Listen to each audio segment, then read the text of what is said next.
indigenous people of all the lands that we're on today. So, Tolulope, could you please start again, because I just started the recording. Okay, no worries. Thank you, Professor Eslam. Hi, everyone. So delighted to be here. Before we go ahead with the program, we would like to do the land recognition.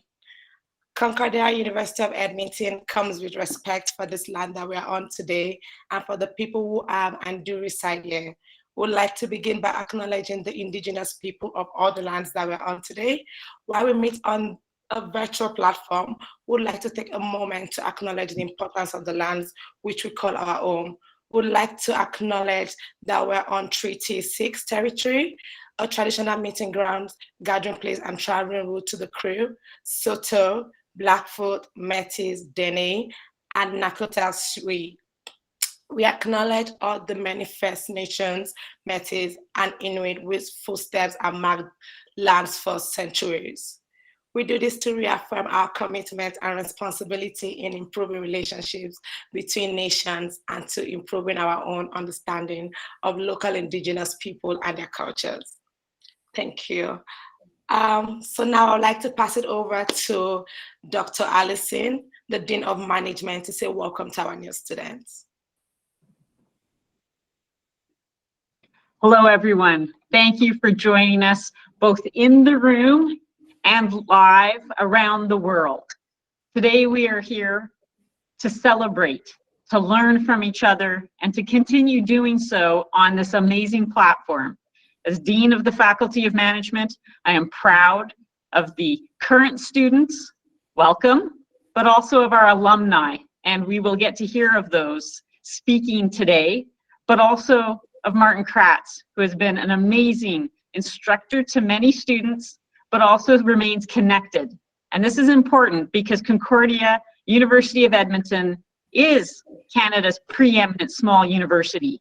And as we connect during this reunion weekend and homecoming weekend, please continue to stay connected. We're an amazing community. I'm so proud and pleased to see all of you here today, and thank you so much. Thank you. Thank you, Dr. Allison. So now we're going to move on to the keynote. But before I introduce this fantastic speaker that we have today, I would like to say that during this presentation, if you have any questions at all, feel free to drop your questions in the chat box.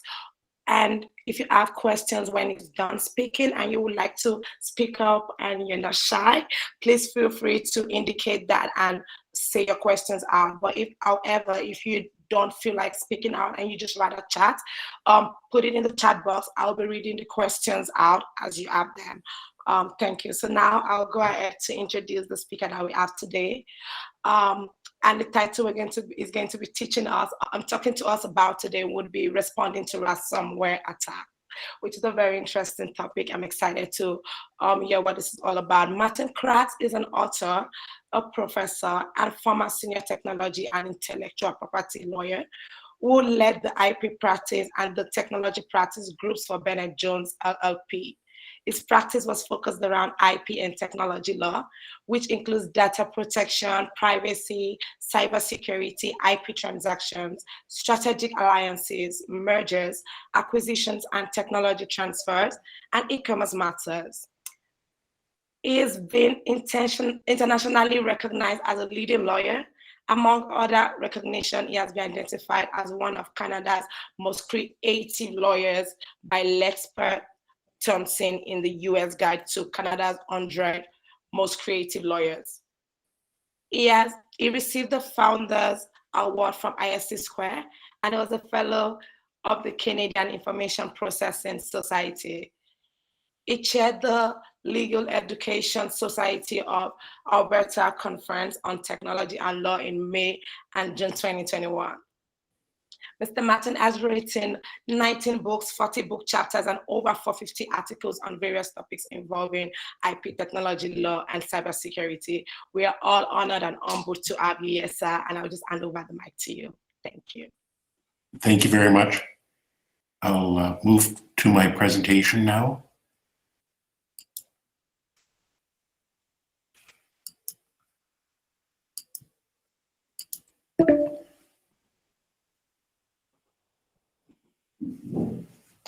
Can you see the presentation?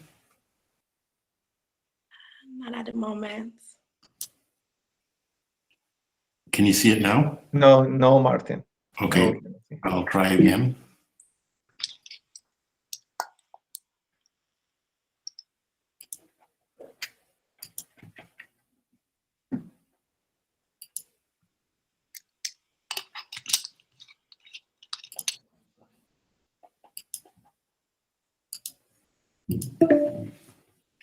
Saying Google Chrome may not have screen recording permission.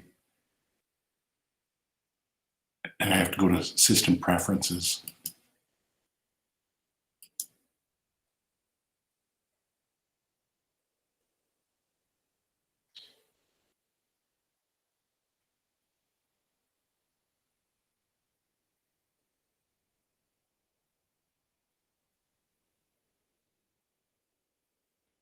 Don't you hate technology?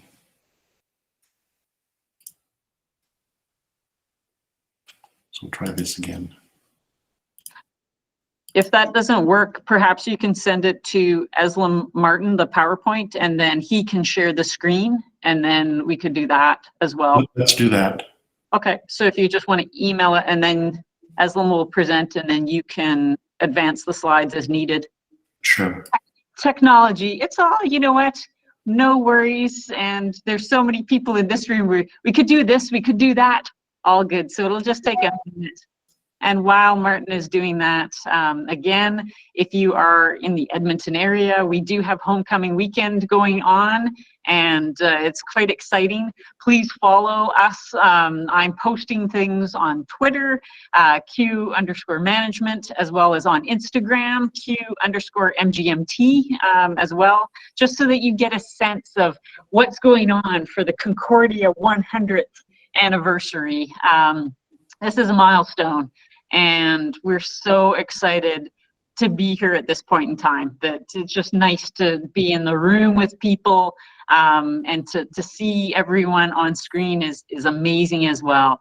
To have 44 people here online is just a great thing. How are we doing, Martin? No pressure. No, just waiting for the... Okay, the file? Yeah. That's great. So if you want to comment in the chat, would love to know where you're located right now. So I was talking before, and I think the name has gone off the screen, but somebody was in Nigeria, and tell us where you're located. It would be so much fun to see. Type into the chat, please. Eslam, the slide should be on its way to you. Okay, yeah, once I receive it, I'll let you know. Colombia. Oh, wow, Calgary. Also in Calgary. Yeah, also there.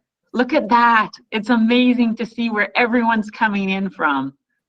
Nepal, as well as in the USA, Ireland.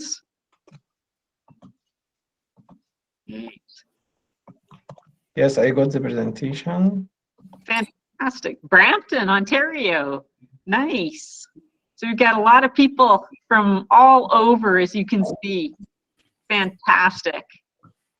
Thank you for sharing where you are. And you know what? No matter where you are, we are connected as a Concordia community. So thank you for that.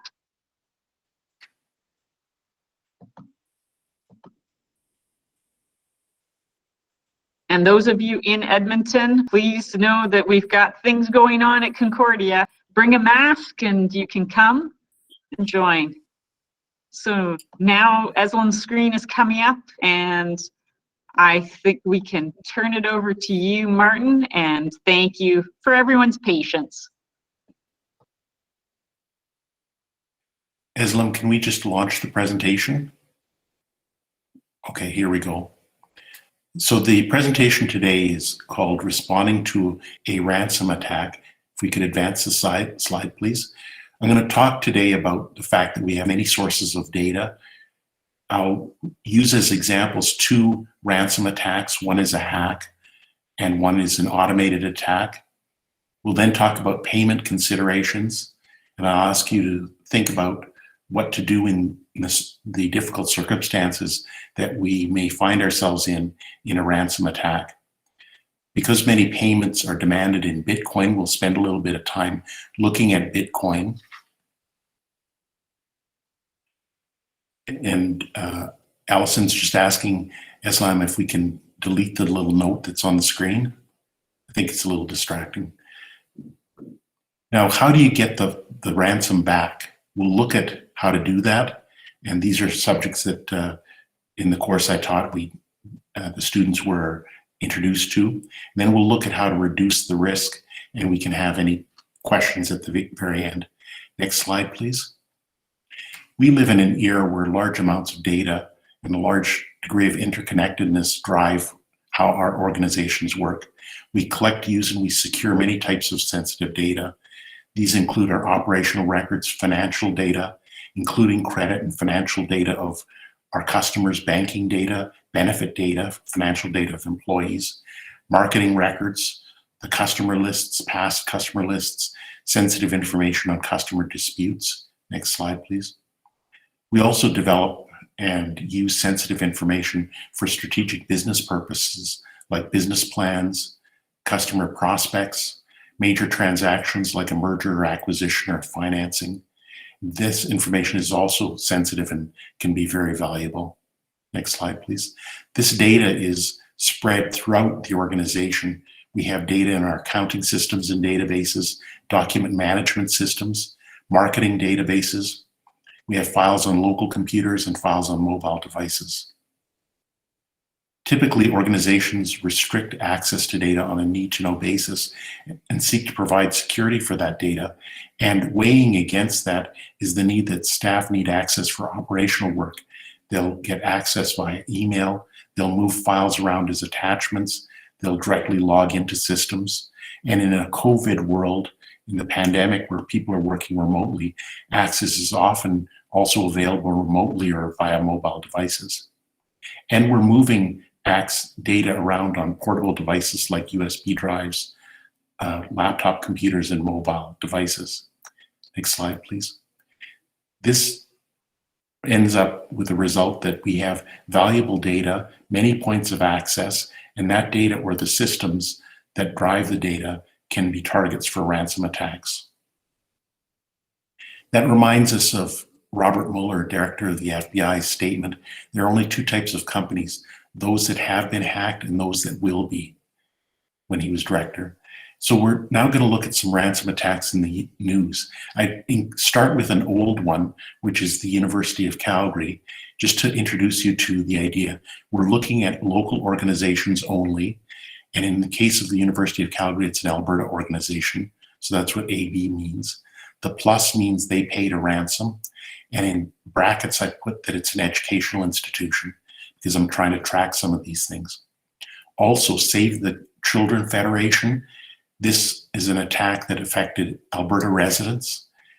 The star means that it was a service provider that was actually attacked, and the access to the Alberta residents occurred through that breach. A ransom was paid. The Canadian Bible Society, also affecting Alberta residents. The service provider was the source of the attack, or was the subject of the attack and the vector for the access to the Albertans' information. A ransom was paid. Similarly, Food Banks Canada, same result. Heart and Stroke Foundation, same result. Pacific Oaks College, again, affecting Alberta residents. Subcontractor or service provider was breached, giving access to the Alberta residents' information. Ransom was paid. And another educational institution. In Edmonton, the Francis Winspear Centre for Music was attacked, an Alberta organization. Again, a service provider was the source of the access to the information. Ransom was paid. Edmonton Symphony Society, same story. Next slide, please. Cole Children's Museum of Greater Chicago, affecting Alberta residents. No ransom paid there that we're aware of. The Adventist Development and Relief Agency, affecting Alberta residents. A subcontractor, again, or a service provider, the source. and a ransom was paid. Hull Services, affecting Alberta residents, a ransom was paid. Shady Hill School, affecting Alberta residents, an educational institution where a ransom was paid. Ambrose University in Calgary, educational institution. Ashbury College, another educational institution where a contractor or service provider was the source of the vulnerability. Cognizant Technology Solutions Canada, affecting Alberta residents. Goodman Mintz LLP, that's an accounting firm where Alberta customers were affected by the ransom attack. St. Mary's Healthcare Foundation, affecting Alberta residents. Ransom was paid. Bird Construction, an Alberta company. The Métis Development Corporation, Alberta company affected. EH Walks, affecting Alberta residents. The Chicago School of Professional Psychology, affecting Alberta residents. In this case, again, a subcontractor or service provider was the vector to the personal information. Ransom was paid. JV Driver Corporation, Alberta company. Mennonite Economic Development Associates, Alberta company, affected. Ransom was paid. Canadian Crossroads International, ransom was paid. Alberta residents affected. Opportunity International Canada, ransom was paid. Next. Saybrook University, another educational institution affecting Alberta residents. Windward Software Systems affecting Alberta residents. Some of you may know of Direct Energy Marketing Limited. This attack, again, a service provider was the vulnerability affecting Alberta residents. CDN Controls, Alberta residents affected. TBG West Insurance, an insurance company affecting Alberta residents. Pivot Technology Solutions affecting Alberta residents. And Branksome Hall, an educational institution. Again, a ransom was paid in that case. Ridley College School, an educational institution. I didn't list all the high-profile ransom attacks like Colonial Pipelines. I list only ransom attacks that affected Albertans only in the last 12 months, other than the UFC case. So these are all attacks that affected Albertans. And my source is the records of the Privacy Commissioner of Alberta that publishes the reports when people have to disclose that there was a breach and that there was significant risk of substantial harm to individuals. Note how often ransoms are paid. Note the wide range of victims, including for-profit and non-profit entities. This is a big problem, and the criminals are undiscriminating in who they go after. Note the importance of managing service providers. The sectors that are targeted in ransom attacks are very broad, and you can see large groups, including the public sector. Healthcare during the COVID pandemic has been a particularly attractive target for criminals, but it's really across the board. Next slide, please. So let's go back. A ransom attack is an attack that makes a ransom demand. The attack mechanism may start off taking advantage of an exploit. Ransomware is an ever-evolving form of malware designed to encrypt files on a device, rendering any files in the systems that rely on them unusable. As an example, in the case of WannaCry, hackers used a cyber warfare weapon developed by the National Security Agency of the United States that builds its own hacking tools. That was stolen by the Russians, who then tried to sell it on the dark web. When nobody bought it, they leaked it, and it's believed that North Korean hackers mounted a ransomware engine onto this weapon, and they launched the attack. It infected over 200,000 computers around the world, took down crucial services and mechanisms managed by the National Health Service of the United Kingdom. The attack stopped when a UK computer security researcher discovered and activated a kill switch built into the NSA code. Next slide, please. This business is becoming more sophisticated. You can get retail ransomware engines that you can purchase on the dark web. You can also hire ransom as a service providers to conduct the attack for you and take a share of the profit. These attacks are lucrative and they continue to grow. Obviously, this is criminal activity, and we're going to look at a couple of attacks as examples to see what we learn from them. These ransom attacks are big business. They're often commenced by introduction of malicious software that infiltrates computer systems or networks. The software allows access, so the threat actor uses tools like encryption to deny access or hold data hostage until the victim pays a ransom. Often payment is demanded in Bitcoin.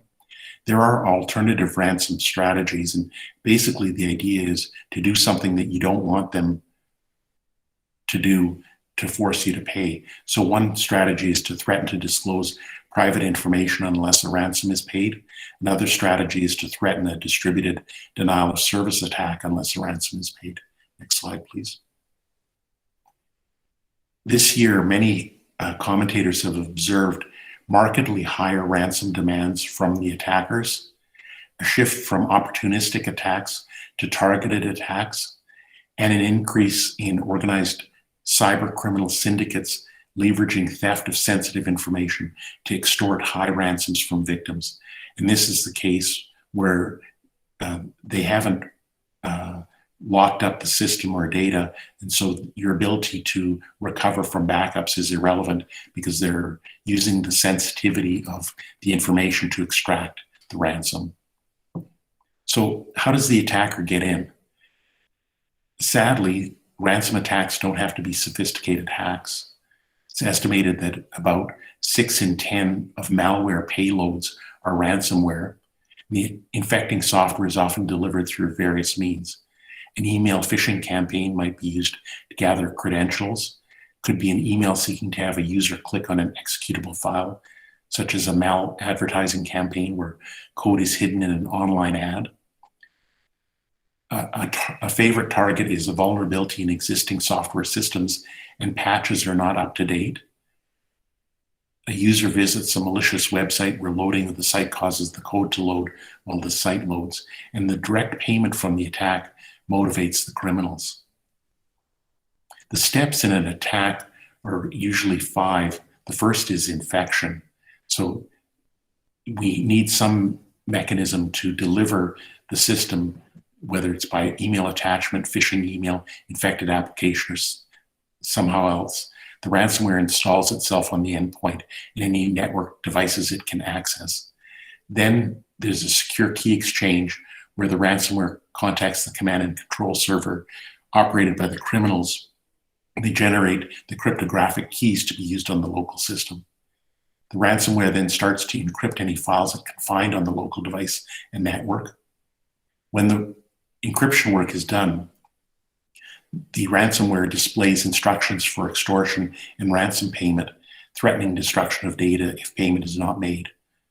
And unlocking is the last stage, and here is where the victim, the organization, either has the choice of paying the ransom and hope they get the code to decrypt the files, or try to attempt recovery by removing infected files and systems from the network and restoring data from clean backups. Next slide, please. I've got a couple of examples here that I'm going to use. The first is a hack. This is a case that affected an Alberta company. The ransom demand in bold here is from the Russian mafia. I worked with the incident response team in this case, and we can learn something about the methodology of the demand. They start here, pay careful attention to what we have to say. This is not a negotiation, it is a demand. Then I've removed the incriminating information that would identify who the victim is. So they say we have, and then they identify the data that they have, and they provide some evidence of it. The idea is now you can verify that they have some files that they shouldn't have. They threaten, you may be tempted to engage authorities. Don't, they cannot help, and involving them makes more public what is private. They then give you a choice. Pay us a certain number of Bitcoin within 72 hours. Historically, in ransomware cases that I've dealt with, the ransom amounts were relatively reasonable compared to the alternative costs, but that's changing quite dramatically, and ransom payments are now going up significantly. The short time frame is a key part of the attack strategy. In the case that I was involved with, we had forensic advisors look into the system, identify how the attackers got into the system, close that port, and as a result, the attackers could no longer see what was going on in the system. The next thing that the client got was a threat from the attackers that the deadline had changed from 72 hours to 48 hours. So again, the short time frame is a critical part of the attack strategy. And then they give you a choice. The hoped for situation is the data will be permanently deleted and unreleased to third parties or the web. And that's their business model. That's the hope they're giving you. But can you trust them? Or don't and suffer the fallout of the data dump on the web of what we have. In this case, it was customer and employee personal information, credit card information, proprietary information and financials, business operations, internal and confidential communications. So that was a hack. Let's look at an automated ransom attack. And this is the WannaCry. This is the computer after it was infected by WannaCry. The malware exploited an inadvertently open port at the print and file sharing port that was left open if patches weren't promptly applied. The malware searched the internet for computers that hadn't patched this vulnerability. Once they located it, took control of the computer and encrypted the files. You can see on your screen, we'll just go back to the last one for a second. You'll see on the screen, it's telling you in very friendly terms what's happened to your computer. Your files are encrypted. You can recover them. They actually give you an opportunity to test the decryption by decrypting a few files, but then they say you've got 3 days to pay. And if you don't pay within 3 days, the amount of the ransom doubles. And if you don't pay by 7 days, then you're done. So next slide, please. Again, trying to be very user-friendly. Many victims of these ransom attacks don't know what Bitcoin is, where to find it. And so they provide information you have to pay in Bitcoin, and they provide you links to where you can find out more about Bitcoin. And you'll see right on the screen that you need to send, in this case, $300 worth of Bitcoin to that address. The address is going to become important in a later slide. Next slide, please. And then they keep the pressure on the victim with a countdown clock telling you that how much time you have left before the payment doubles and how much time until you've lost the files forever. Next slide, please. So do you pay? That's the threshold question. And it's a difficult question. This decision environment is very demanding. The clock is ticking. The people making this decision have very little time and very little information in which to make difficult decisions. There are many distractions. If the media have the story, that's distracting you from what management needs to do. There are people who are becoming aware of the story in the organization. Each person has to be brought up to speed. That's very distracting. Also, the organization is often out of business for a time, and it's often not clear that the organization can actually recover its systems and data, and you don't know what damage is going to be done. So when we look at the payment choice, do you refuse to pay? Supporting that idea that you refuse to pay is you stand on principle. You don't pay ransom. That's end of story. You hope for some sympathy because you're a victim of the crime. Unfortunately, that sympathy evaporates really quickly, and very quickly what happens is the individuals whose information is compromised see you as having not done enough to protect them, and so you end up seen as the bad guy. If you don't pay, then you save the money, the ransom, and it's clearly true that it makes you less of a future target if they know you don't pay. Next slide, please. So against the refusal to pay is the data is actually breached. The toothpaste is out of the tube. Privacy was breached, and further potential compromise awaits. Real lawsuits are likely against the company and possibly the board of directors. Class action plaintiffs' lawyers are very willing to sue.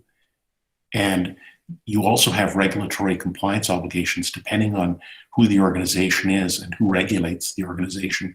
You may have to report to regulators. As I mentioned, in Alberta since 2010, there's mandatory breach reporting if there's a likelihood of substantial risk serious risk of substantial harm to an individual. And there may be others that you have to report to: insurers, banks, your board of directors. Standing on principle ultimately can cost you a lot. And the threshold question is, can you recover from unconnected, uncompromised backups in any event? Next slide, please. So the FBI gives some advice on paying a ransom. They don't support paying a ransom to the adversary because it doesn't guarantee the victim will ever regain access to their data. Some organizations are never provided with decryption keys after paying a ransom. Also, paying a ransom emboldens the adversary to target other people, and that also encourages others to get into this kind of business. Importantly, the FBI says while they don't support paying a ransom, they recognize that executives, when faced with interoperability issues, will evaluate all options to protect their shareholders, employees, and customers. Next slide, please. So in either case, once the issue is identified, you have to assess the vulnerability and resolve it, isolate the infected system and remove it from the network. Hopefully you can recover from unaffected backup files. Going forward, you want to fortify your system, better IT technology, educate your people, look at more monitoring going forward, report to the regulatory authorities and the privacy commissioner, check your insurance coverage, and if you didn't have insurance, make sure you're now thinking about getting that insurance. Also, in ransom cases, it's important to consider external forensic examination of the system to check for planted code, because often a ransom attack is a front to cover other malware inserted into the system, which the attacker then looks into your system in the future. On responding to the attack from a more technical perspective, the FBI recommends to isolate the infected computer immediately, remove infected systems from the network as soon as possible to prevent ransomware from attacking network or shared drives, isolate or power off affected devices that have not been completely corrupted,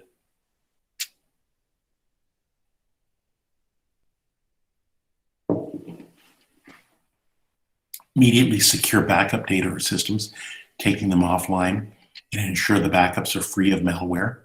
Contact law enforcement immediately. We'll talk about that in a few slides.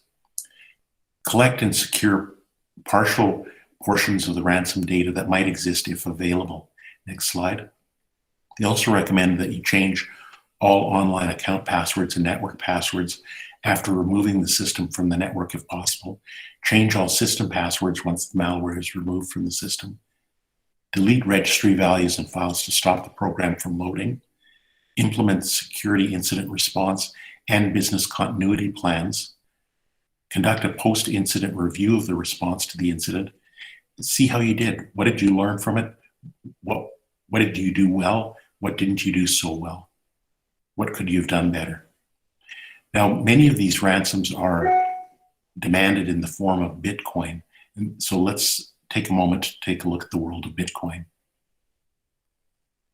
Just a few weeks ago, one Bitcoin was worth 59,000 Canadian dollars. This is an unregulated world. There's no jurisdiction or no universal court where you can litigate if you're wronged. It's treated like a real currency and most likely will have to be purchased through non-mainstream channels. You're not going to go to the Royal Bank to get Bitcoin. Depending on how many Bitcoin are needed, you may also need several vendors and may have to buy in installments. Next slide, please. Two characteristics of the Bitcoin world are that it's anonymized. There's no link identifying an individual to a Bitcoin address.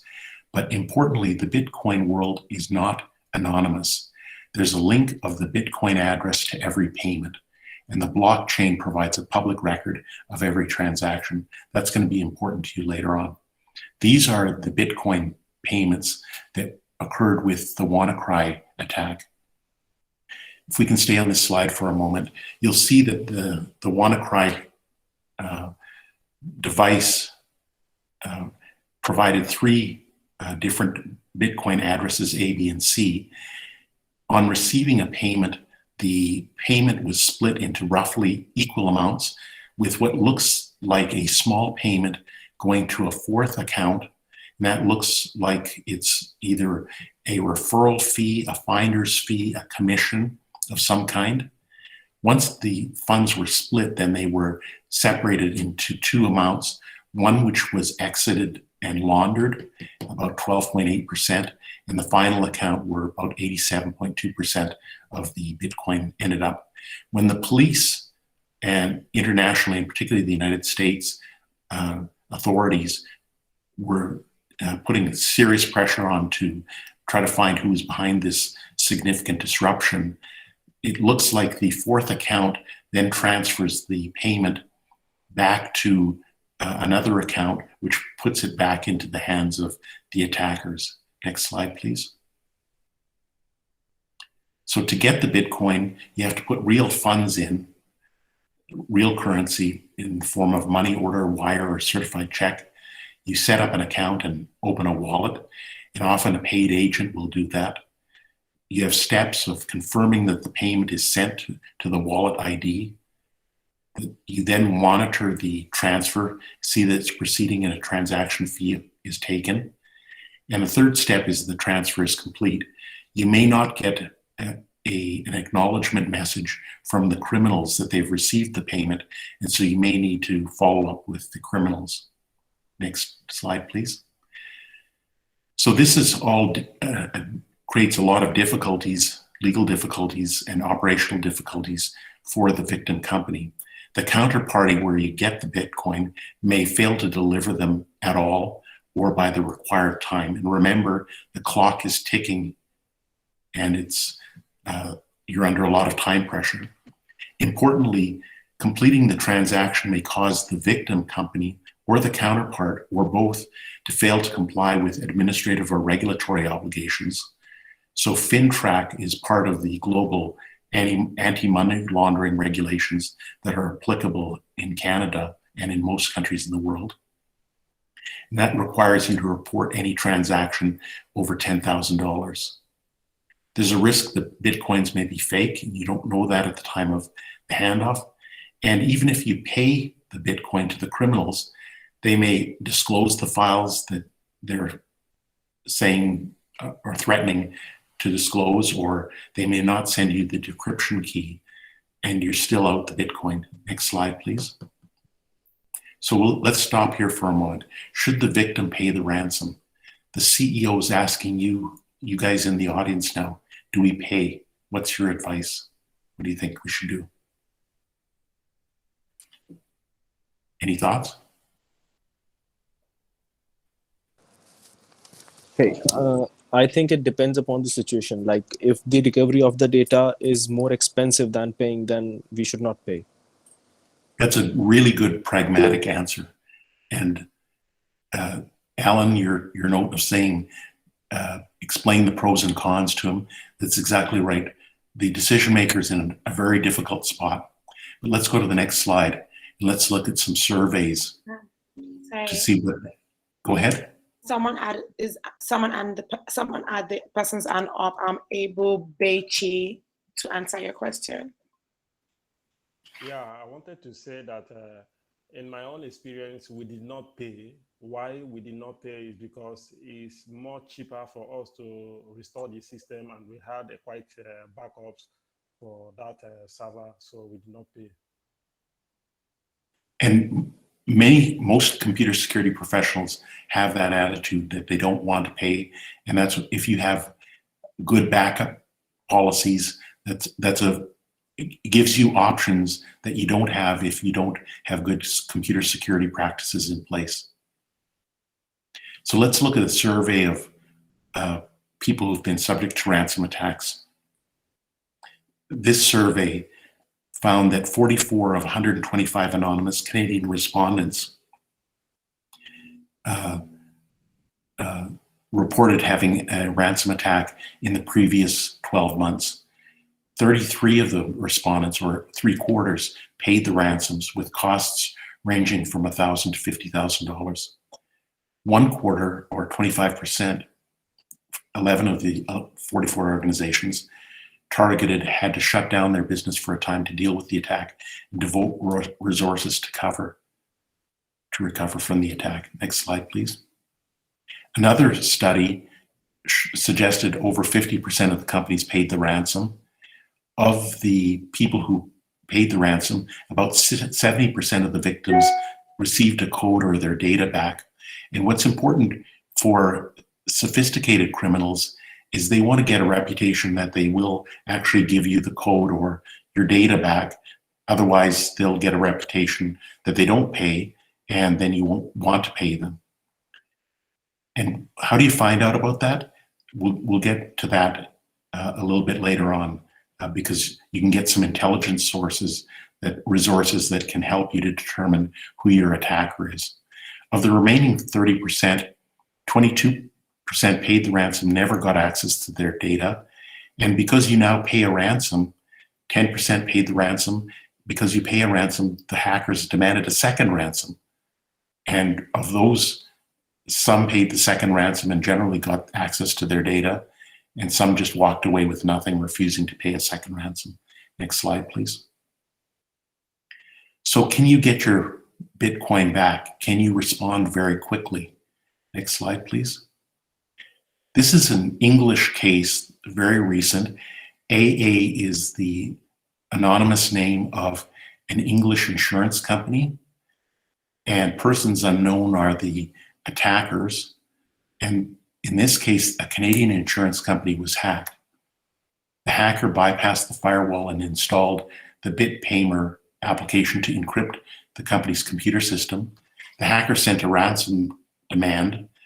Hello, your network has been hacked and encrypted.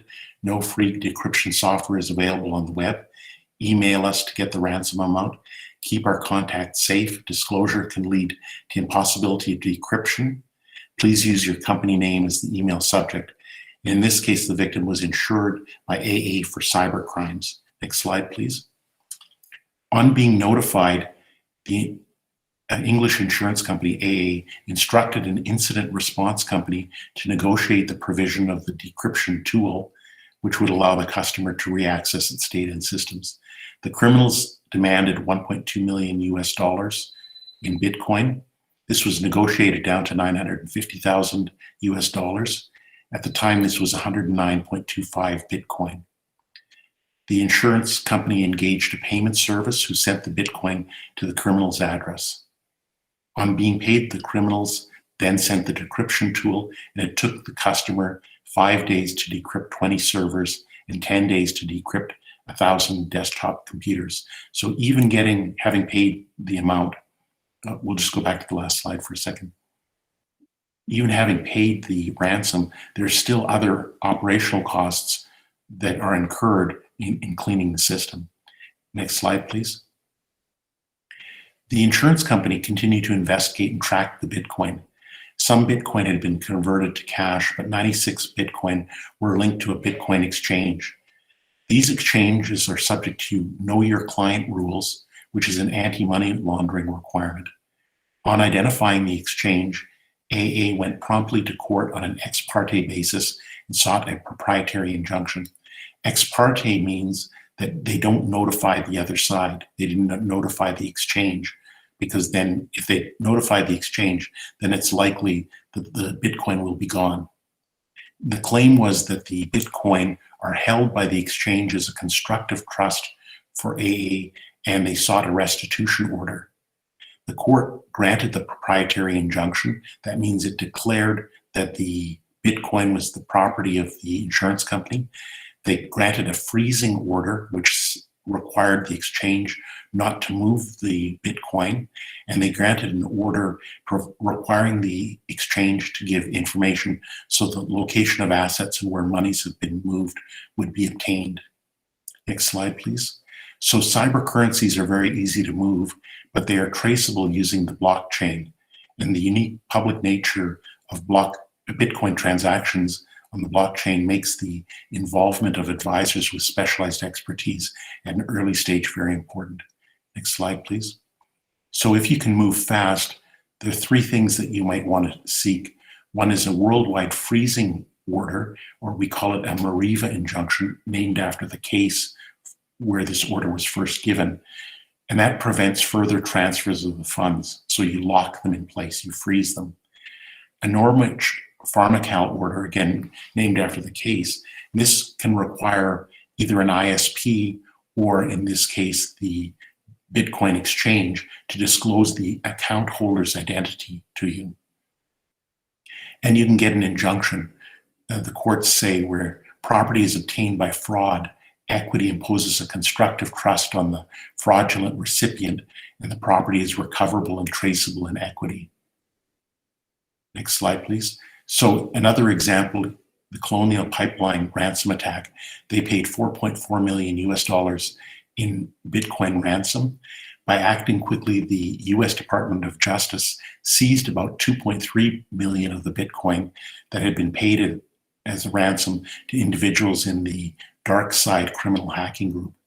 And this is the first seizure by a recently created Department of Justice Digital Extortion Task Force. Next slide, please. So this problem is getting worse. The number of attacks is increasing rapidly. Increasingly, attackers also exfiltrate sensitive data, often trying to sell it on the dark web or sell it to your competitors, depending on what the information is. The amount of the ransom demands are increasing quickly. Local law enforcement are usually not well trained to address these kind of attacks, but local law enforcement can be an important link to connect the victim to sophisticated law enforcement.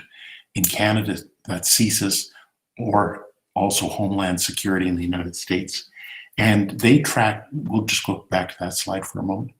They track these groups, and by seeing many of these cases, they can often identify the signature of the attack that your organization has faced.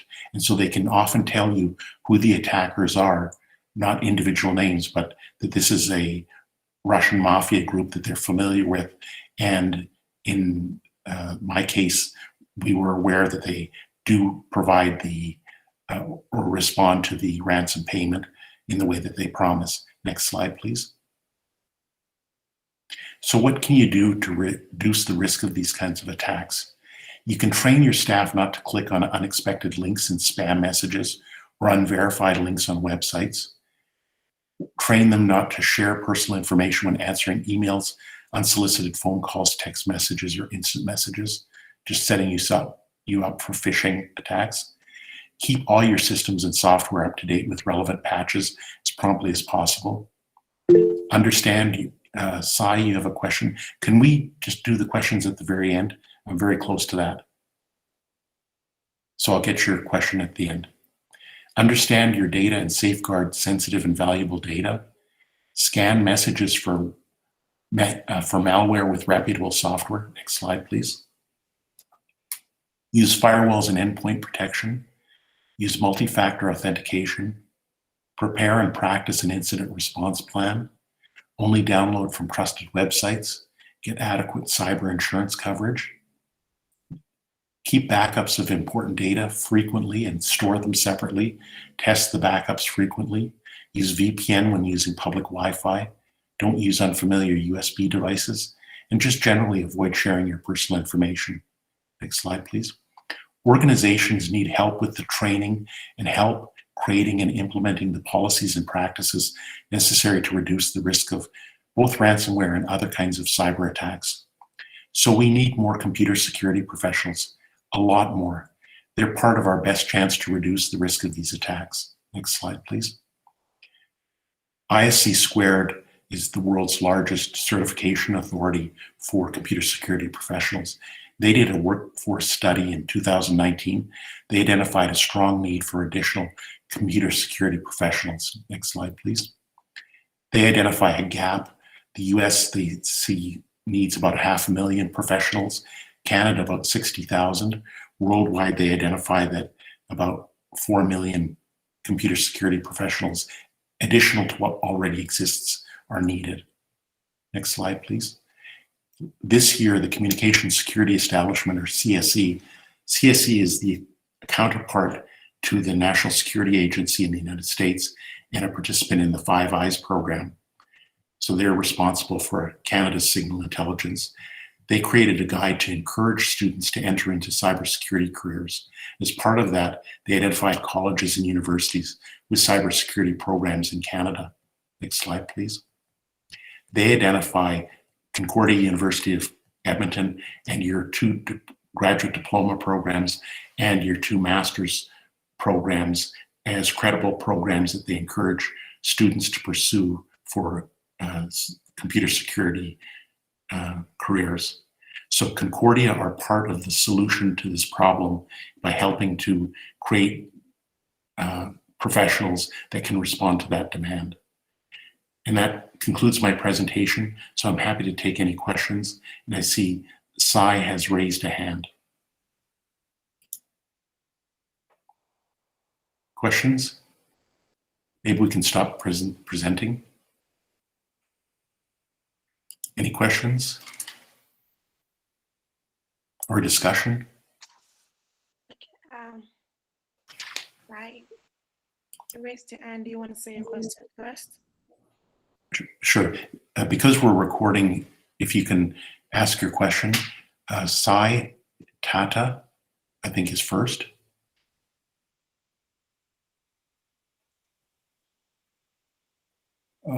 Not hearing any question, can we go to the second person? Well, thank you for doing that. I would have not done such a good job on that name. Okay, so I quite saw a long list of organizations that have been attacked in Canada, and it's quite worrisome understanding that most of them actually paid a ransom. So my question would be, what could be the drivers that encourage this organization to actually go ahead to pay ransom, considering the fact that that makes them, according to what you presented, it makes them more attractive for a repeat attack? Well, it's true that when you pay the ransom, it's more likely that you will get you're on the list now. They know you're going to pay, and so they can target you to attack you the year after or some future period. The important thing to do is to take your cybersecurity safeguards seriously. Look to computer security professionals to help you check your system, keep current, keep patches current, and you need to make yourself a smaller target and a more difficult target to deal with. So many of the organizations that I looked at, they're just those that are recent in Alberta that have been attacked. If we were going to do a long list, we'd be here for 24 hours just listing the number of companies attacked. And so the important thing is to go through good data hygiene practices and have professional help to secure your data and secure your systems, good policies in place, train your people to avoid the stupid things like clicking on links. Zeal, you had a question as well. Yeah, I do. I was just thinking, it seems right now there's a bit more of an investigative process in tracking down the Bitcoin and to see where it's gone, including the freezing you mentioned. Yeah. So I'm just wondering why it's still a real big deal that the attackers are using this method of payment or requesting this method of payment if it's not impoverished to tracking like we've recently mentioned. So the reason that the attackers use it is because if they can act fast, they can defeat your efforts to slow them down. And so this is a chicken and egg war between the hackers and computer security professionals and lawyers who work in this area to develop new techniques and tools to be able to stop them more quickly. So some hackers will use banks for the accounts in jurisdictions which are privacy friendly and make it more difficult to stop or freeze the fraudulent funds. And so it's constantly an attack or a competition between the criminals and the professionals trying to stop the criminals. What we need are to catch more criminals, to put them in jail, to have successful prosecutions of the criminals, to strip their assets from them for the crimes that they commit, because we need more of a deterrent. And unfortunately, that's difficult because we have attackers from all around the world, and we have different legal systems that you have to navigate to try to stop the attackers. But you can see the new Department of Justice, US, has a task force that's targeting these extortionate attacks, and they're putting some more high-powered guns in place to try to even the playing field a little bit. And we have another question I see from Oluwaseyi, hi. Thank you. Oluwaseyi, yeah, hi. So my question goes as this: once a ransom attack is placed on a company or an organization, you're given like within 3 days or 7 days to respond.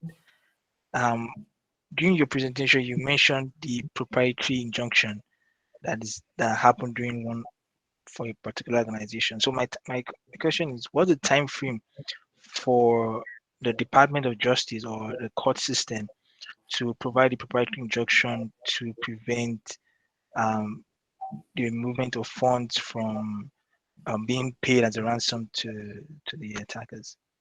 There are three stages of time involved. The first is the attack occurs, you start to figure out what happened and what the impacts are, and you've paid the ransom.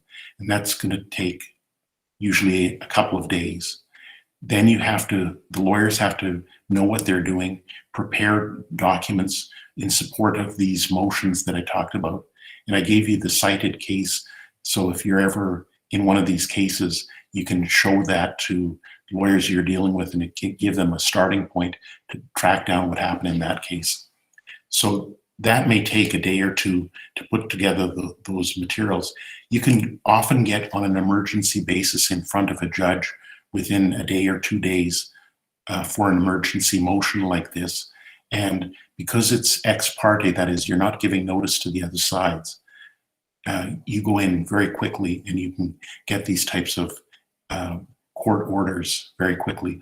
For example, when we have large festivals and a lot of counterfeit goods that are circulating in a festival, we can often go to court very quickly to stop the circulation of the counterfeit goods and to seize them.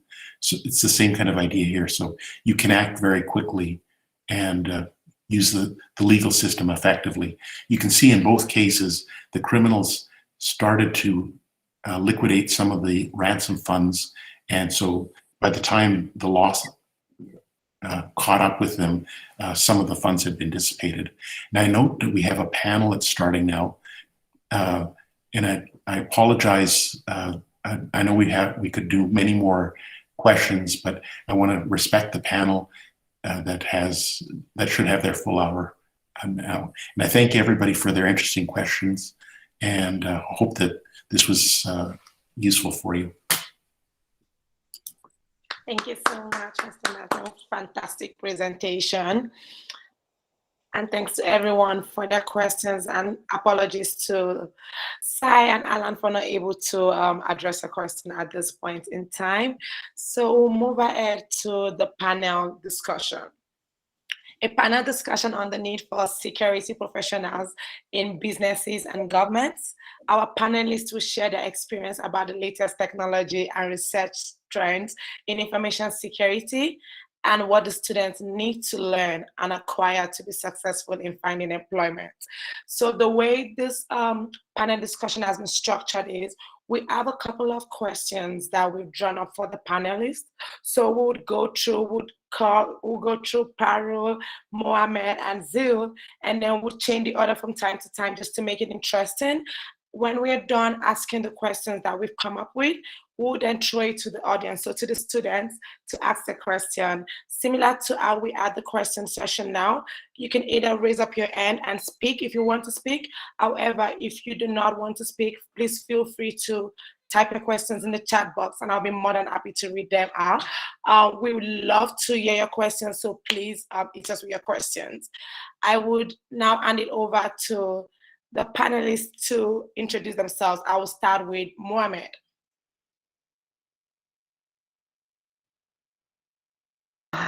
Thank you, Tolu. Hello, everyone.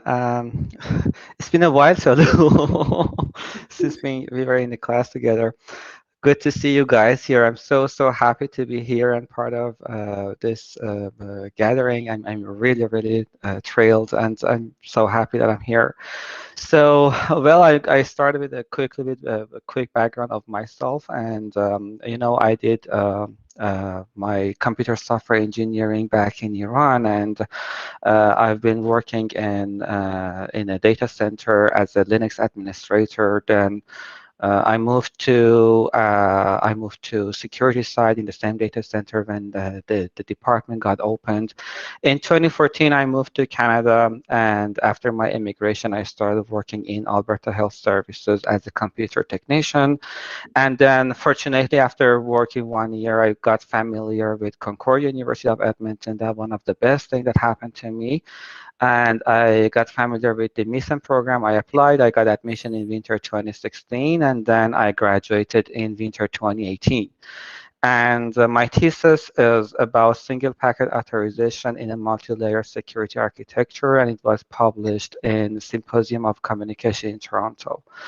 Then in 2018, I got a job in identity and access management in Scotiabank. Then I got promoted in PAM advisory, privileged access management, and then I got a job as an advisor in Scotiabank. So right now I work as a specialist, as an advisor, a security information specialist in Scotiabank. This is about me. Thank you, Tolu. Thank you so much, Mohammad, for the fantastic introduction. So I will now hand it over to Zeal for your introduction. Oh, mine's way briefer than that. I currently work as the Information Technology Security Officer at Licton College. Before that, I've had a career in IT for over 10 years now, with software programming, both front and back end development, as well as networking. Security has been more of a more recent focused facet in my career. Otherwise, I've implemented it at different points with, say, the monitoring of the servers, or the patching of or hardening of devices, as well as the configuration of networks through radio servers on Cisco switches or your firewalls or routers. I've had those interactions with security a while back, but right now it's more focused on the InfoSec management side of things and the advisory pattern too. Just ensuring that you're looking at a broader scope and not necessarily hard geared towards the devices and monitoring them. That's Zeal. Thank you so much, Zeal. Parul. Yeah, thanks, Tolu. And first things first, yeah, I would like to congratulate everyone here for having this celebration for the 100th anniversary for Concordia University of Edmonton. That's truly a great milestone, and I'm very excited and honored to be a part of it today. So I graduated from the MISM, which is Masters in Information Systems Security Management program, in 2016. I've also had the privilege of serving as a GSA treasurer for the Graduate Students Association. I published my thesis on social engineering as part of my research program at a conference in Montreal in 2016. So that was with the support of Professor Sergey, Professor Dale, and Professor Powell. After my graduation, I had the privilege of working as a technical analyst for the Edmonton airports. And then thereafter in 2019, I moved to Scotiabank in Toronto and then worked there in their data loss prevention department within the Security Operations Center. My present role is with Manulife, wherein I'm working as a senior risk consultant, dealing with the risk assessments and then the risk management part of it on a day-to-day basis. Outside my work, I'm an active volunteer and moderator at a cybersecurity community, which goes by the name Certification Station, that's dedicated to help students, graduates towards getting the certifications, as well as career-related advices and the job prospects. So yeah, that's me in a nutshell. Thank you so much, Parul. Thank you, everyone. And Mohammed, nice to see you again. So we have 3 questions, after which we'll throw it to the students to ask the question. The first question is, and I will start with you, Parul. The next generation internet will incorporate various technologies such as IoT, Internet of Things, quantum computing, wearables, autonomous vehicles, blockchains, and robotics. Based on your experience, what are the latest technology and research trends in information security in the NGI? Thanks, Tolu. And that's a very great and interesting questions with really some deep insights. And I'm glad that we are discussing it here with such a bright panel. So from my experience, we have definitely seen a rise in the increase of the IoT devices, and that's because of the evolving technology, because of the increase in the number of devices. That has contributed to the increase in the attack surface. So as you know, the more there is a need to develop more of the IoT app development, so which leads to more security issues as well as more challenges. And just not that, IoT devices, they're also highly vulnerable to the malware attacks. So when like they do not have the regular software security updates within them on a regular basis. So this means that they can be quickly infected with the zombies and then used as the weapons to send, incredibly vast amount of traffic. There would be an increase in the lots of 5G vulnerabilities, which will be gaining momentum as we see the development of, as we see, moving towards that technology, or as the technology grows. Professor Martin, he mentioned that there would be that he had a brilliant presentations on the ransomware. So ransomware is expected to go worse and worse as we see the increasing trend with technology. There would be new techniques, new twists to stealing the data and then, infesting it with malware and then demanding it. Cryptocurrencies will definitely play a huge role in that, because cryptocurrencies as well as the emergence of ransomware has made it easier for the attackers to commit a crime and then get away with it, because they can be because because they cannot be traced by it. The payment is untrackable, as we mentioned it before. So yeah, as a result, in my experience, I do see that there is an increasing need for the cybersecurity professionals who can implement strategies to prevent these attacks, which continue to rise as the technology evolves. The work from home has seen huge security impacts and implications. The bad actors, they have taken advantage of the unpatched systems, the architecture weaknesses, as well as the insecure home devices and the networks. So it's easier to launch attacks on the home networks or the home computers due to the lack of the security controls. The migration to the cloud has definitely introduced more security loopholes, challenges, and misconfigurations as well. Identity and multi-factor authentication, that's another area which seems to be, we are moving more towards multi-factor authentications, and just the sole concepts of having just username and password, that seems to be going away. There would definitely be surge in the advanced persistent threats, and as Martin mentioned in his slides, yes, the dark web will definitely allow criminals to, buy access into the more sensitive corporate networks with the evolving trend. As someone who is coming from the incident response background, I do see that there has been a shift towards more of leveraging technologies related to the extended detection and response, which goes by the XDR. And the whole purpose of leveraging these technologies is to actually improve the accuracy and productivity across your endpoints, your networks, as well as the cloud.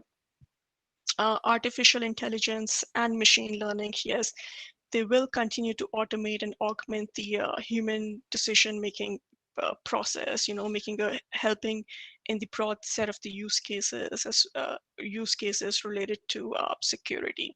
So, I mean, in a nutshell, if you look at it, as the technology grows and evolves, we would be effectively need more better security tools, techniques to like effective identity access management, effective data management, effective security controls to reduce the impact of a successful attack and then protect our assets. Thank you so much, Parul. Yeah, I do agree with you. It's very interesting that the more new technologies come in, the more the bad guys are like, oh, how can we attack this? So it just further highlights the importance of the information security and assurance programs that are being offered by Concordia University to groom the students and prepare them to join the cybersecurity workforce and to help defend against these attacks. Fantastic answer. I would now hand it over to Zeal. I will start by mentioning the fact that the proliferation in itself of the vast dynamics with just people using these technologies in itself for me is a major challenge from what I've realized, and it does gear what our research should look like or where we should head towards with what to do and how to manage the situation. Maybe I should move back to technologies for now. I think with the way things are going with lots of introductions to the cloud, and with the pandemic, even we noticed a vast amount of persons going to what's working remotely. So what I noticed, for instance, was if you're looking at a SIEM and you have this private users on VPNs or networks outside your trusted circle, they have to feed back into that circle, first of all, which is a challenge.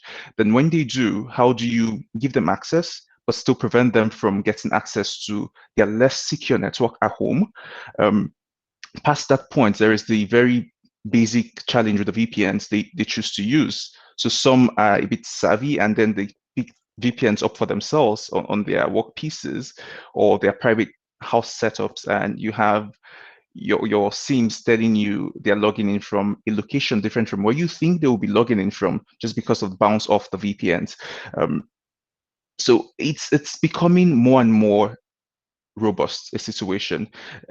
I'm thinking we should go back to a more research perspective and maybe question our status quo, what our ideal basic system should look like right now.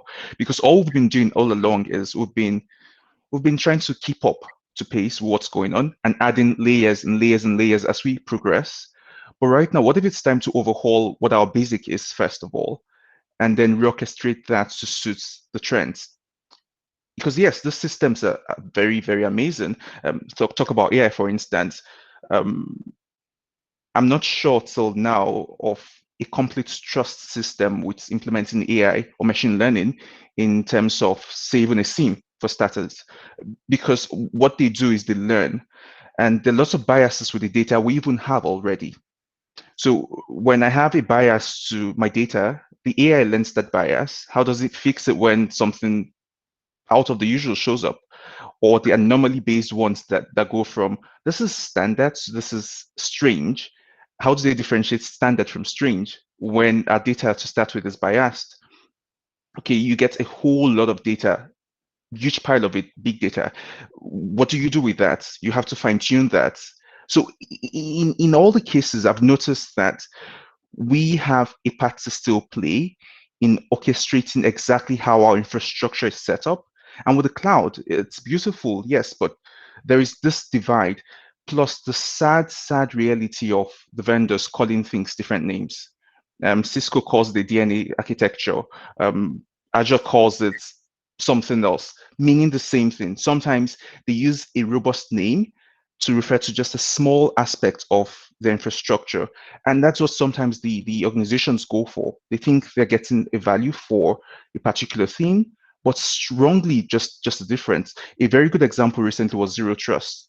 I was in a conference where someone mentioned Zero Trust, and the vendors are all calling it, he gave an example of the slogans they use and how they all refer to Zero Trust.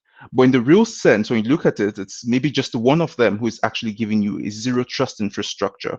So that in itself is another challenge. The diverse names the vendors call things. On AWS, it's a different name from what you have on Azure, from what you have on Google. What if we have one unanimous name to refer to things with? It reduces that complexity we face dealing with the technological devices, because already on their own, there's a vast array of them. They're complex enough for us than to complicate things even further with calling names. My thesis was on software-defined networking and software-defined perimeters. I'll just mention that briefly, just to mention the fact that when software-defined perimeters came up at first, I think it was about, say, 2016, when they got a bit more of a limelight, or 2018 thereabout, they were focused on the cloud. But then the question I asked in my research was, if these devices are ultimately based on hardware, and we've all agreed that it gives you a better view with a software-defined networking system of your whole network, why not use your software-defined perimeters to secure them? Why go for the traditional security methods and then think of software-defined perimeters as just meant for the cloud? And so it's reorchestrating essentially, and that's for me what I think should be the end goal, to think of a way to reevaluate our whole process in terms of setting up, designing the architecture, and then securing it. It just needs that whole overhauling, so to speak, and it's not a one-man job or something that will be a walk in the park. It's just with the diverse amount of technology we have right now, it's going to be a real challenge, I feel. Thank you so much, Zeal. And I guess it's a challenge to the students for potential research areas and things to look forward to be able to build and add to the information security and assurance body as a whole. I'll hand over to Mohammad now. Thank you, Tolu. Yeah, my friends already covered most of the items, and I'm just going to add one more thing to what my friends have just said, and that is about the rise of the automotive hacking, like the self-driving cars and the autonomous vehicles. So we've heard a lot on the news, and these types of cars are coming to the market, and they're going to become a lucrative business, and all the car manufacturers are switching to these types of cars. And as we all know, we have all types of smart system inside these cars, such as the cruise control and the engine timings, door lock, and the Bluetooth, Wi-Fi, and the other technologies inside these cars. And I would say that this is a very strong threat that, all these just imagine a very simple case, a simple scenario that if a hacker hacks the Bluetooth system, the hacker can get access to all the conversations that the people inside the car and the driver and the phone call that the driver is making. So that's the simplest scenario, and the worst case scenario that can happen is a fatal event, such as, for example, if the hacker manipulates the braking system or the engine, then it's going to be a fatal accident in the end. So that's one thing that the students can go after. And the other part is the combination of 5G and IoT, the Internet of Things. So we all know that IoT has a lot of known vulnerabilities, such as the patch management and the application upgrade, application currency, OS currencies, and all these kind of known vulnerabilities that that are with IoT devices. And along with these IoT issues, when the 5G combines with the IoT devices, 5G itself is a new technology, and there hasn't been enough researchers over the 5G network, and we know that there are a lot of vulnerabilities and loopholes on the 5G networks, and the combination of 5G and IoT is going to be really disastrous in the near future. And the ransomware and robotics and all these areas are themselves are kind of dangerous. So there are a lot to do for security team, and there are a lot of open areas, and hopefully Concordia and the Concordia students can cover up all these areas and do research, especially on 5Gs, IoTs, and all these areas. Fantastic. And I do agree with you, Mohammed. It's information security and assurance is no longer about protection of data, but with autonomous vehicle, industrial control system, and the rest, it's also about the protection of human lives now, which is the most important asset in any organization. So just because of time, I know we're all passionate about this topic. I can feel the passion. Just so that we can have enough time for the students to be able to also ask their questions, I would say that the next question will be 2 minutes per panelist. Thank you so much for your understanding. So the next question, and I will start with Zeal this time. The security field has many areas such as cryptography, network security, system and application security, digital forensics, disaster recovery, and information security management and administration. Based on your experience in the market, are there more important or odd security areas other than technically and in terms of employment? I'd say I've noticed a demand for each of those roles individually at different levels. They've been called for, actually. And no one can deny the fact that we all need everyone working together with all of the specialties. So my advice would be, you find one you're passionate about, follow it to the end, so to speak. Be well grounded in it, because you would always be needed. You can't have a team or a SOC team that works just with, say, disaster recovery guy or lady or just the digital forensics expert. You would need everyone's input at every point in time. And so if you love one aspect of it, just dig all the way through and be a master of the field. So you'd come in handy when it's necessary to. Thank you so much, Zia. Mohammed, so based on your experience in the market, are there more important or odd security areas than others, technically and in terms of employment? Technically, as my friend Zeal mentioned, they are all the same. We need all of them, and each role cover, the others. So we cannot say that which one is more important than the others, because they are all the same to me. But regarding the employment, I would point at cloud. I would say that there is a huge demand on cloud environment. And the other part that I'm going to point out here is the identity and access management. There is a huge demand in identity and access management, and especially for the identity and access management cloud, because all the teams, all the companies are trying to switch to cloud. They need to have the federated authentication method, single sign-on, and all the related identity and access management issues that we have in the field. So combination of these two and the knowledge of these two is really helpful for getting a job in the environment right now. Great, thank you. Parul. Yeah, I would like to concur with Mohammed and Zeal there. So specialization, I mean, definitely all the fields, all the different streams within the cybersecurity, they work in conjunction with each other. But if I was to read like the ones which are most in demand, yes, I agree with definitely agree with Mohammed there. Cloud security has seen an increasing trends among the organizations. I mean, when you leverage when you put your data in some another environment, when you host your applications, and when you leverage the cloud services, definitely you need more cloud engineers, cloud architects, cloud developers to make sure that those configurations are safe. Another stream which I have seen an increasingly trend within the organizations, and especially coming from one of Canadian banks, That's data loss prevention or the data monitoring. It's a set of your tools and processes to make sure that the sensitive data stays within the organizations. There is no abuse of that data, and then there is no unauthorized access to that data. So yeah, protecting the client data has been a big thing with the organizations, and as such, the demand for, for the DLP analysts or the data loss prevention team, that's been an increasing trend.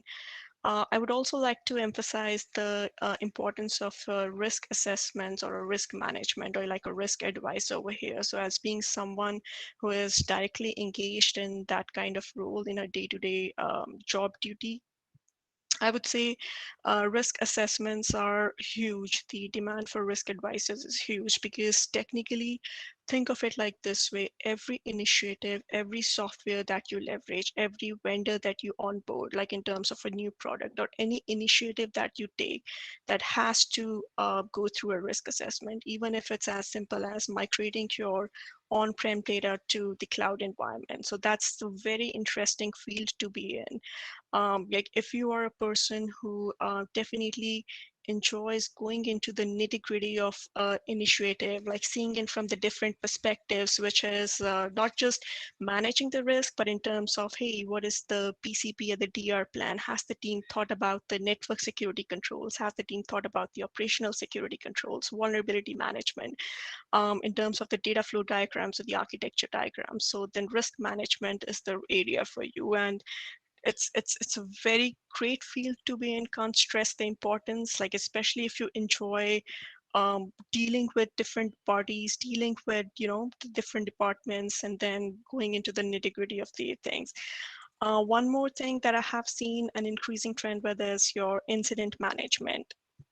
The goal of the incident management is to handle the situation in such a way that limits the damage and reduces the recovery time and the cost. So definitely organizations want to have an incident response team so that they can successfully respond to an incident. So if I was to summarize it, I would say cloud security, yes, identity, along with identity access management, and then your data loss prevention and risk management, as well as your incident managements, definitely are huge increase in demand. I feel like they are continuously evolving as we are seeing more increase and surge in terms of technology.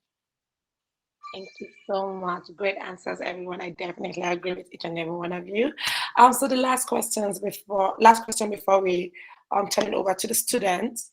How did the missing program help you to find employment? And what do the students need to learn and acquire to be successful in finding employment? I'll start with you, Mohammed. This is a very great question. I love this question. So I would say that MISM helped me, myself at least. MISM helped me a lot. And, what I love about MISM is that the MISM program touches the all main 8 domains of the security. I mean, at least I would say the 8 domains that we have in CISSP domain. And you have a taste, a little bit of taste of everything. And you can go and learn about them. And what MISM did was that I got a taste of these 8 domains, and based on my personality, I could choose one or some and move forward and become expert in it. So this is what I would say, that I don't say that everybody has to take my approach, but my approach was that based on my personality, for example, we had the security policy classes, forensics, and operating system security, and all these courses. But since I was a hands-on guy, and I had a techie skills, and I've been in the field forever. So when I was in the field, I was super interested in firewall and network security and operating, all these forensics, all these hands-on skills, because I'm a hands-on guy.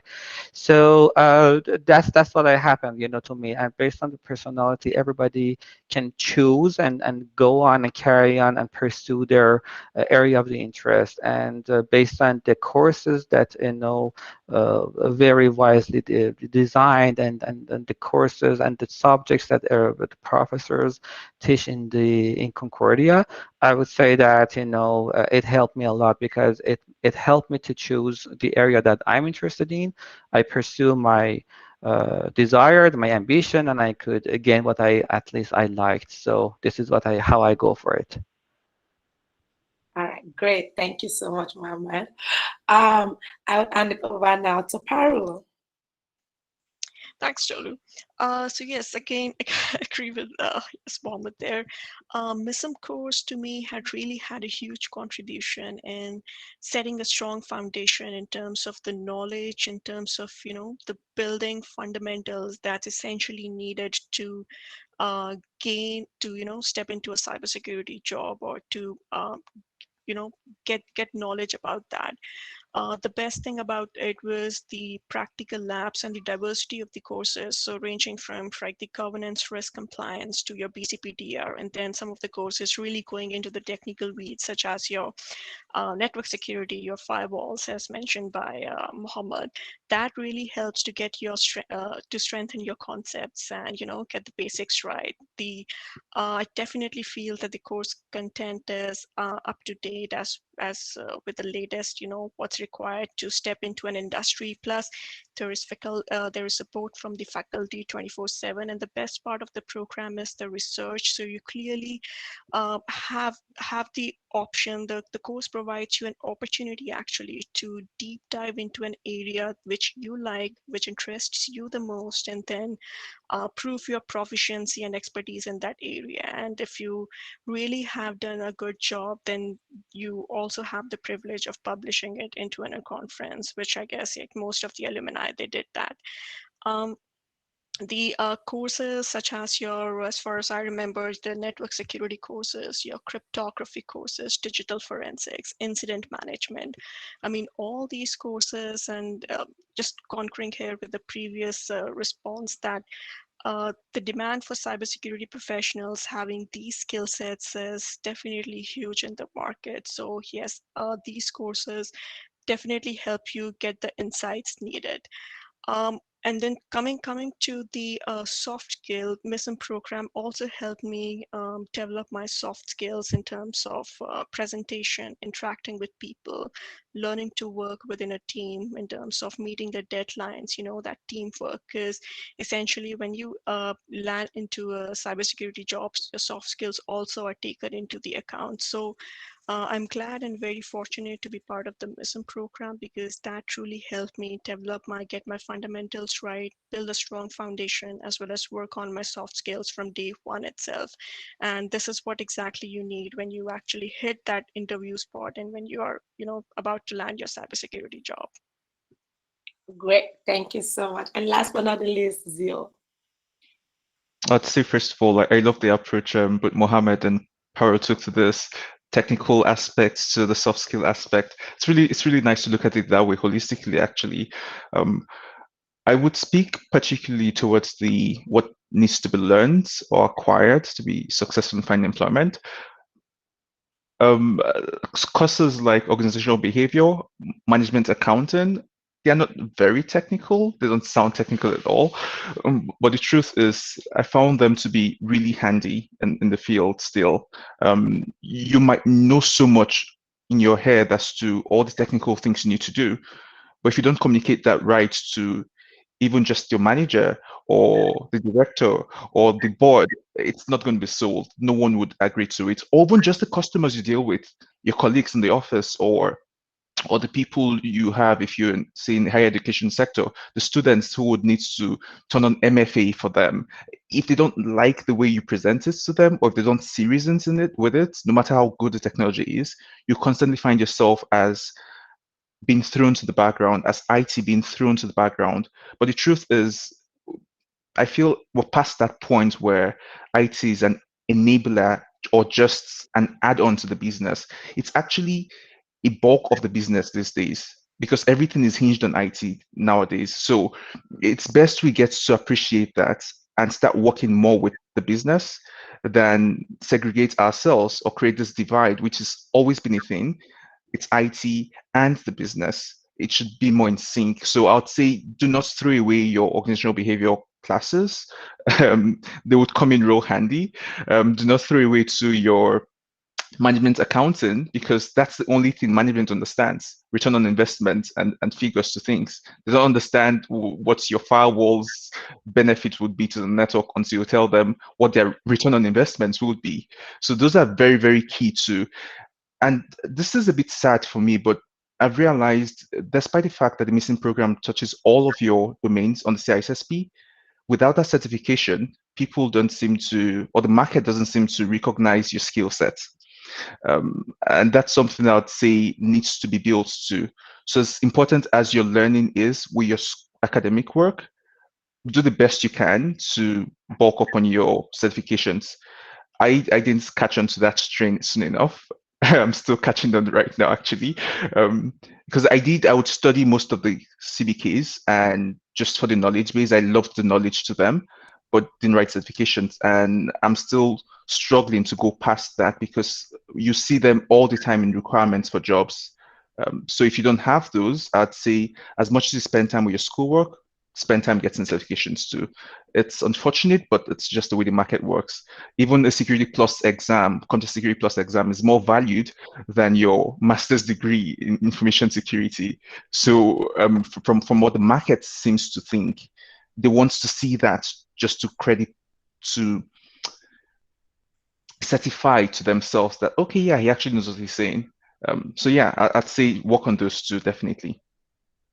Thank you all so much. Yes, good point. I always say to people, IT is there to support business and not the other way around. So it's always important to understand business goals when providing advice from the information security and assurance perspective. Great answers, everyone. So I'm going to throw it to the audience now. If you have any questions, please raise up your hand. I can see that Professor Sergey has a question in the chat box. So if you have any question, you can type it in the chat box as well, or raise up your hand. Our panelists are excited to address your questions. So I'll start with Professor Sergey's question. What didn't we cover in our courses that you had to learn from the scratch? And also, were there some things that you studied but was not really useful in your career? So was there something that you studied that was not really useful, or were there some things that were not covered in the courses that you had to learn from the scratch when you joined the workforce? So yeah, let me take a stab at that, and obviously Mohammad and Zeal, they can chime in. So yes, thank you, Professor Sergey, for that question. To the first part of the questions, honestly, I'm it's hard to find a gap there, because the course content is so comprehensive for the MISM that it almost touches each and every aspect of what's actually needed. It way more like prepares a fresh graduate. If you have studied your courses thoroughly for the MISM program, it prepares a fresh graduate ready to land into a cybersecurity role. To the second part of the questions, if there was something that you studied but it was not really useful, well, I'm more into, what do we say, like a risk assessor role at this point. So let's just say, I'll be honest, let's just say project management. That's one of the things that I'm currently not applying into my direct role in person, but nevertheless, it was like in my day-to-day functionalities, I don't see the practical applications of it, but I know at the back end, in terms of like what the project management courses offered in terms of your presentations, interacting with people, learning to speak with people. So that clearly helped there. So I would again, to emphasize, I would again say, yes, it's all the courses, they gel well with each other and help eventually to groom your personality as well as your knowledge and your skill set for the MISM courses. And if I want to add to what Parul said, I totally agree with what Parul mentioned. And the only thing that I'm going to add is that a little bit more of cloud is really necessary to be added to MISM program. Otherwise, the program is brilliant. It's really well designed, and I myself, I really loved it. Great. I would also mention too that I found it really helpful, the program. However, I'd say we should maybe use the leverage of the fact that it's a an institution of its caliber to pull in lots of hands-on with all of these vendors, because that's what you have to deal with in the market when you're out there. The technical aspects are nice, but then you are faced with devices or equipment or tools that you have to start learning from scratch to use. So like the AWS platform, for instance, has its own cloud language it speaks. The Azure market has the same thing.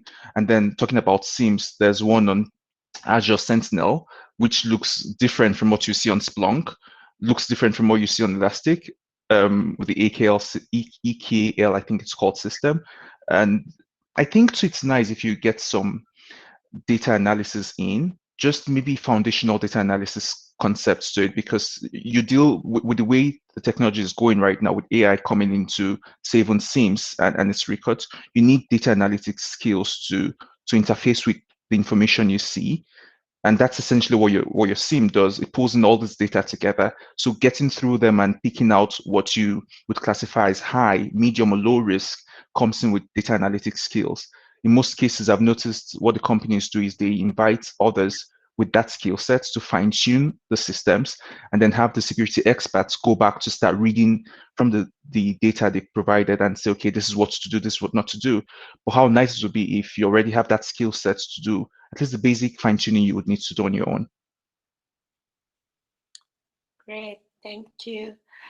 Thank you all so much for your answers. Just to save time, so for the following questions that are going to be coming in, we won't necessarily go round table. So if you want to answer the question, you can please feel free to answer the question. So Ebubechi, you have your hands raised up. Yeah, thank you. I would like to thank all the panelists because they have already done justice to the subject of discourse. So my question will be, before now, especially in the wake of 2019, we have this coming up of endpoint detection and response. And before we could, the industry could get a handle of what that means, we have MDR and the SDR now.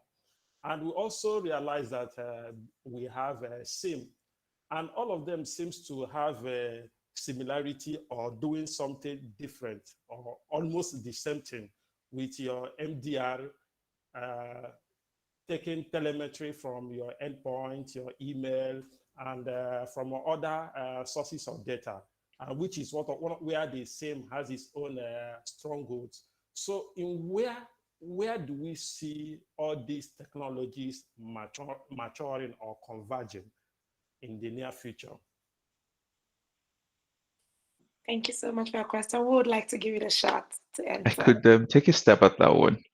I think it goes back to what I was saying at first, that we need to reevaluate how we do things already, technologically speaking. Like he rightly mentioned, they seem to be doing what each other does. Of course, not totally, because the small perks here and there that makes a difference between them, but they seem to be offering the same concept altogether.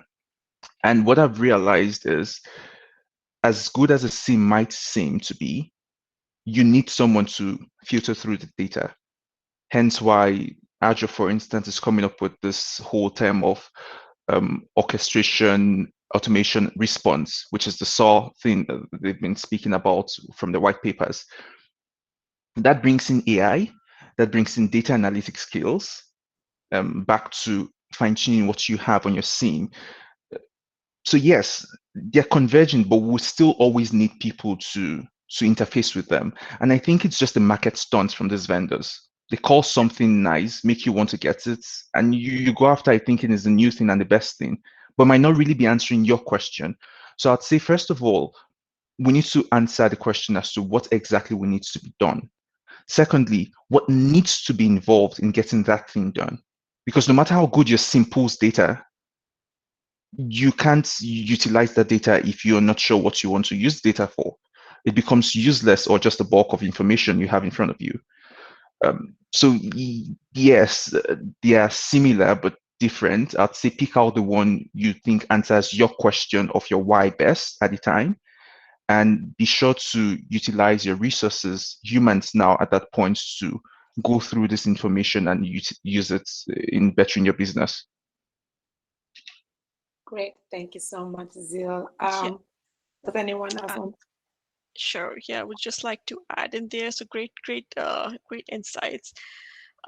Yes, the technologies, the tools, the scene tools, they are ever evolving. And as you know, like say, for instance, if McAfee comes out with something, there are other competing technologies in the market who are like cut to cut lace, like there's throat cut competitions, I would say.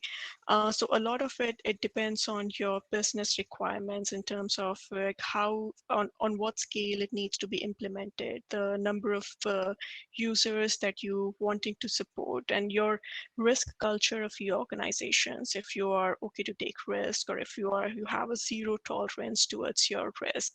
And again, all these technologies, they can produce viable alerts. They can detect the, they can give you that initial thing, hey, something is wrong. The thing to review these and to monitor these, that is still based on like humans. I mean, if you don't have people who are monitoring these alerts and who are effectively taking actions for them, and who are constantly improving these alert in terms of the fine tuning, which is essentially what you do in your DLP, then there is no point. I mean, there could be something which is, bypassing under the radar. So these technologies are good only and only if once you have your people put in the efforts to fine tune them, as well as the people who are monitoring the alerts on a regular basis, so as to make sure that if something is going wrong, there is an effective mitigation, there is an effective remediation to that. Yeah, that's all I wanted to say.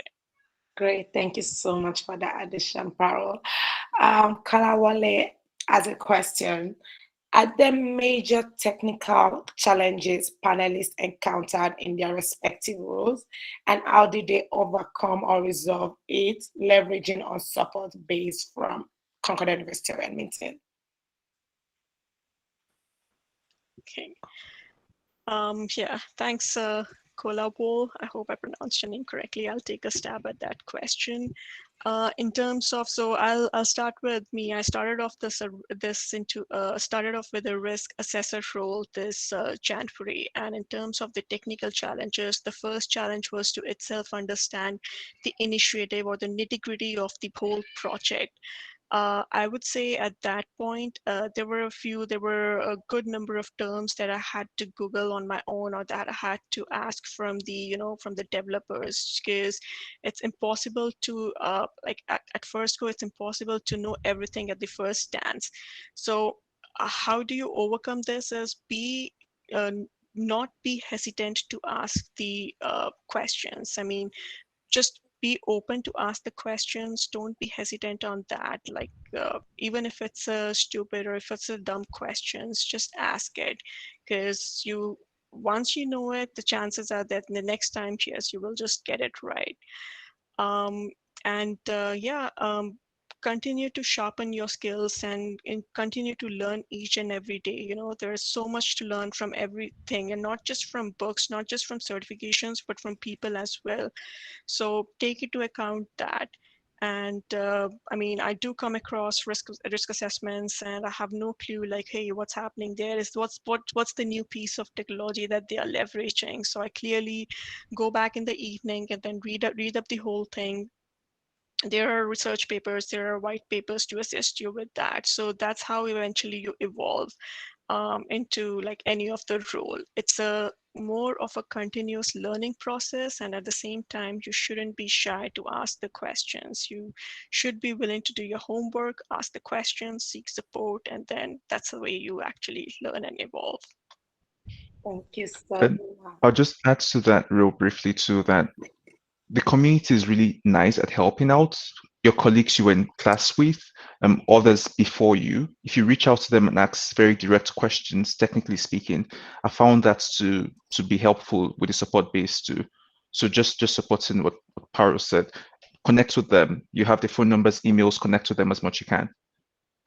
And just one more sentence, one more last sentence. Your day as a technician, as a security person is all challenges or all major technical challenges every day, and every day you will see something new. So it's something that you're going to get used to it. And as my friends mentioned, we have to get on with our previous colleagues and read and read and read and keep ourselves up to date. Yes, I definitely agree with you. Once you've gone to the Concordia University of Edmonton program, we're a family forever. Like I still reach out to some of my colleagues from the program to ask them questions in my career and ask them for advice. So, like my wonderful panelist said, you can always reach out to your colleague if you have any questions, and everyone is always happy to help. We have a question from Kasa. I'm so sorry if I didn't pronounce your name well. I am a Canadian you graduate in Bachelor of Information Systems, and I have done 14 years of work experiences in here as incident program and change management, but not too much technical expertise. How can I align my missing degree in future? Please advise. Thanks. Do you want to go, Parul? No, sure, go ahead, go ahead. No worries. Yeah, so just to be quick on this, I would definitely say that it's not anything as being on a technical side or on a management side. It's as the program mentioned, is information system security management. It's not information system security engineering or technician or something like this. So if you don't have hands-on skills, don't worry at all. You need to, when you go as a security person inside the field, you don't really need to know all the details, as long as you know the concepts and you know how system works and how they are interconnected to each other. And let's say it in a nutshell, how the system, how the concept, what the concept is, that's enough. You can do your job.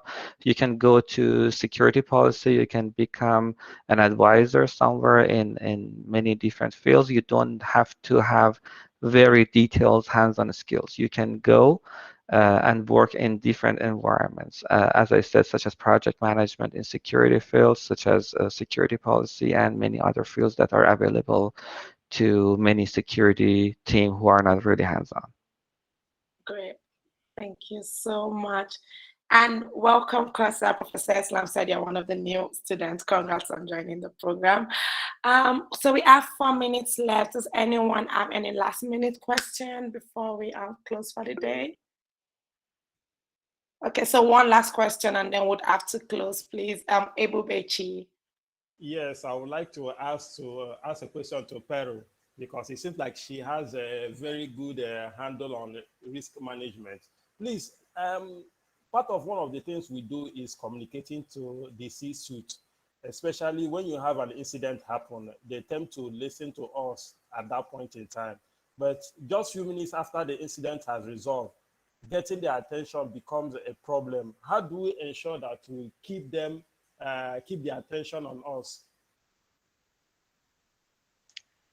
So there are a few things to that. One of them is actually having a post-mortem or the lessons learned phase with the team. So which is essentially where you do, it comes after your root cause analysis. So once you have identified the root cause, you go in terms of the lesson learning, like was there a delay in the detection? Was there a delay in terms of assimilating the team? Was there a delay in terms of, getting that security control or, fixing that or containing the incident?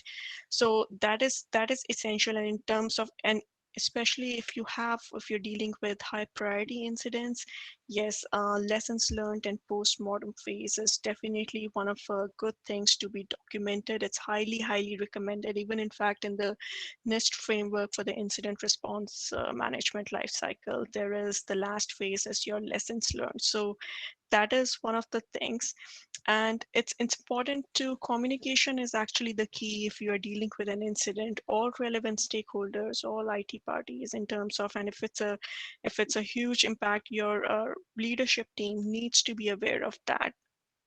Once you have the support from your leadership as well as the management team, trust me, each and every single person within the organization pays attention to that incident or contributes effectively to resolving that incident. So communication is the key. Say for instance, if I know that the patch or the think to remediate this incident has to be done by the help desk or by the operations guy, I definitely tend to loop all the people, including the legal, risk, compliance, privacy, and then send out a notification to the leadership team just to make sure that everyone knows about this and everyone is aware about this. So I would say, to answer your question, communication and your lessons learned and an effective postmortem, those steps are essential to improve your incident management process on a continuous basis. Thank you so much, Parul. So now we're done with our questions. For the panelists and the speakers, if you would like to share your LinkedIn information on the chat so people can connect to you, and if they have any questions outside of this meeting, they can reach out to you directly to ask you those questions. That would be very great. Thank you so much, Professor Martin, for the fantastic presentation that you had today on responding to ransomware. We did learn a lot. Thank you to our fantastic panelists for addressing the student questions and sharing your experiences with us. Congratulations to the new students. You made the right decision joining the Information System Assurance, Security and Assurance Management program in Concordia University, where you get the great foundational soft skills and technical skills that you need to be successful in your career. And thanks to everyone for joining us today. Have a fantastic evening. Thank you all. Thank you, Tolu. Thank you all. Everyone. Thank you, Tolu. Thank you. Bye, everyone. Thank you. So just 1 second, I want to say thank you again to Martin for his interesting presentation. Thank you, Mohammad, Parul, and Zeal. It was very nice panel discussion. Thanks to Tolulope so much for being our moderator today. Thanks, Sean Thompson, for your efforts in organizing the event. Thanks, Alison and Bobby, for your support to organize the event. Thank you, our brilliant MESAM professors and instructors, for your good work. And thank you all for attendance and participation. We hope you enjoyed today's event. All the best to our new students. Thank you. Bye, everyone. Thank you so Thank much. you. Bye. Thank you. Thank you. Thank you. Thank you. It was really nice. Thank you.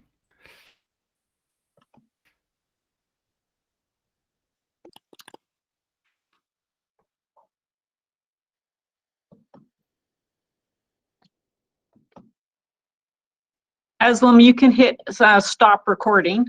Yeah, I already hit it. Oh, it's still saying that it's recording though.